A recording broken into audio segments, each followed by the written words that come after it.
Have the demands from the consumer changed, do you think, over the last year to say, look, digital first? I mean, from a safety standpoint, this is what I was hearing when I was talking to people. They were happy with their online visits. They were happy with remote monitoring for chronic conditions. And the reason they were happy is because they were told that it was unsafe to go to the hospital. And so they found a solution that they felt was more safe. But after doing that for 9 months, do you think that changes a behavior? Do you think there's going to be more engagement from that perspective and conversely, a better experience all around?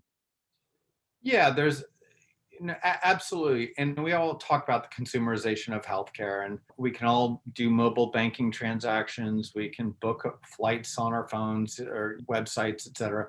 So much of your consumer life can be transacted digitally. But when you hit the healthcare world, there's phone calls, there's faxes, I jokingly call it the lowest common denominator.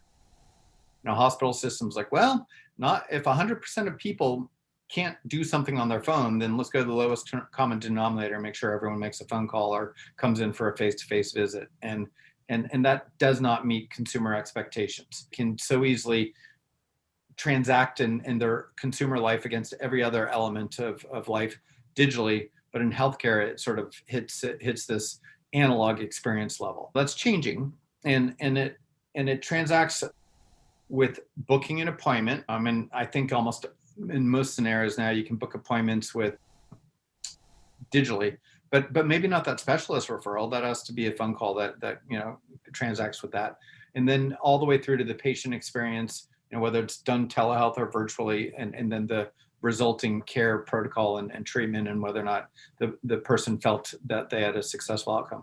When you look at that whole transaction experience, compare that with say Uber. The magic of Uber is press a button, phone shows up, you leave, and you don't have to give cash or pay a credit card or deal with that 2-minute delay climbing out the taxi while you're in a rush to go do something. So but the ride itself is kind of hit or miss. Am I going to want to talk to the driver? Am I going to trust the driver? Is the car going to be clean? Especially in this kind of COVID pandemic, who was in it before? Is my mask safe? All that level of uncertainty. Compare that with the patient experience here. The pain in parking and navigating through the walls of a hospital system and just getting there in the waiting room and lobby. Your little 15-minute window with that hospital system, with the doctor, with the nurse, that's magical. Everyone loves it and says, oh, I had a great visit with my doctor. But boy, it's such a pain on the front end to book and transact and get to that appointment.